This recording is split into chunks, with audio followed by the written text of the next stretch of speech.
आपत् सुमग्न स्मरणं त्वदीयं करोमि दुर्गे करुणानवेशी नई तच्छठत्वं मम भावयेथा शुधा तृषार्ता जननी स्मरन्ति।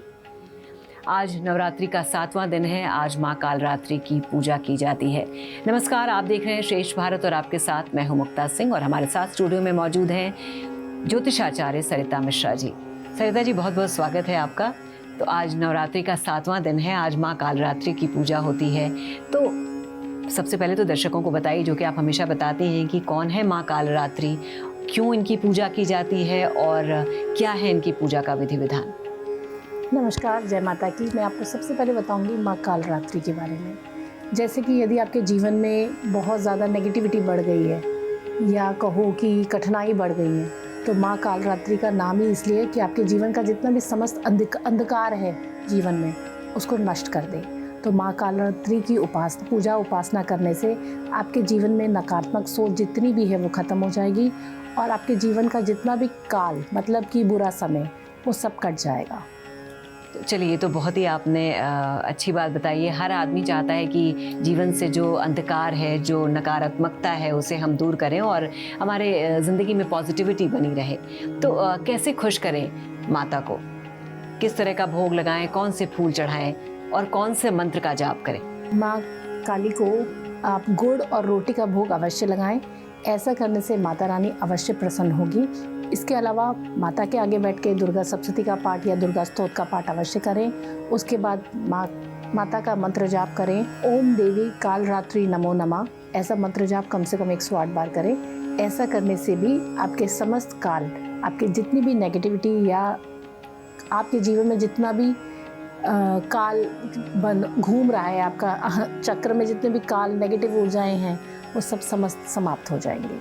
ये कालरात्रि का नाम सुनते ही शायद सभी के दिमाग में वो गाना आ जाता है, हे कालरात्रि है कल्याणी, तेरा जोड़ धरा पर कोई नहीं, मेरी माँ के बराबर कोई नहीं। देखिए, माता तो इतना देती है जो आपकी झोली कम पड़ जाती है। इसीलिए ये भजन बना हुआ है कि जैसे कहते हैं कि माता इतना दिया है कि मेरी झोली कम पड़ गई। तो इसीलिए कहते हैं कि माँ कालरात्रि की आप पूजा आराधना करें। माँ इतना देगी 9 दिनों में कि आपकी झोली भर जाएगी, मगर माँ देती देती बंद नहीं होगी। और समझने की बात यह है कि माँ जो भी दे रही है, कुछ अच्छा कुछ बुरा, इसे भी उनका आशीर्वाद समझ के ही स्वीकार करें। तो शायद आप हर अच्छे में तो सभी को अच्छा लगता है, लेकिन बुरे समय से भी आप जल्दी और आसानी से निकल जाएंगे। अच्छा सरिता जी, एक अहम बात यह है कि हर आदमी पूजा करता है तो सभी को लगता है कि भाई इतनी पूजा कर रहे हैं तो हमारे साथ तो कुछ खराब होना ही नहीं चाहिए, और ऐसे में अगर जरा सी भी चीज़ें ऊपर नीचे होती हैं तो हम बड़े निराश भी होते हैं। मोस्टली मैम लोग कंप्लेन करते हैं कि हम पूजा आराधना कर रहे हैं, मगर हमें पूजा माँ की लग नहीं रही, या देवी की पूजा या देवी या देवता जिनकी भी आप पूजा आराधना कर रहे हैं वो लग नहीं रही। तो क्या आप अपने घर में ध्यान से देखें कि आपका मंदिर सही स्थान पे बना हुआ है? कहीं ऐसा तो नहीं मंदिर ही गलत स्थान पे बना हो तो आप पूजा आराधना कर रहे हैं जिसका फल आपको नहीं प्राप्त हो रहा है। तो सबसे पहले जैसे कि मैं आपको बताऊंगी कि अपने घर का मंदिर नॉर्थ ईस्ट कॉर्नर में रखें, जिसे कि हम ईशान कोण भी कहते हैं।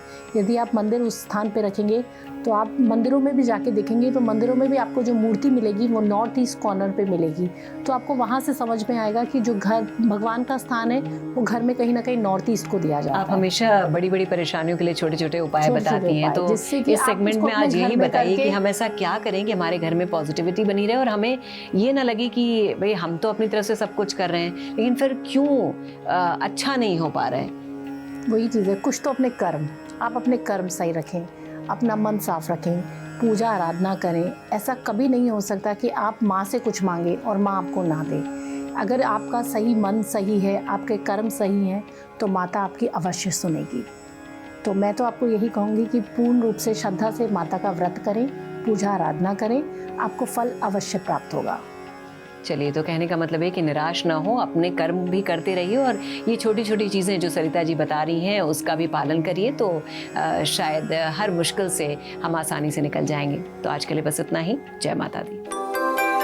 यूपी की हर खबर देखने और उनसे अपडेट रहने के लिए हमारे चैनल श्रेष्ठ यूपी को सब्सक्राइब और लाइक करें। साथ ही बेल आइकन को दबाना ना भूलें, जिससे हमारे हर वीडियो की जानकारी आप तक पहुंचती रहे।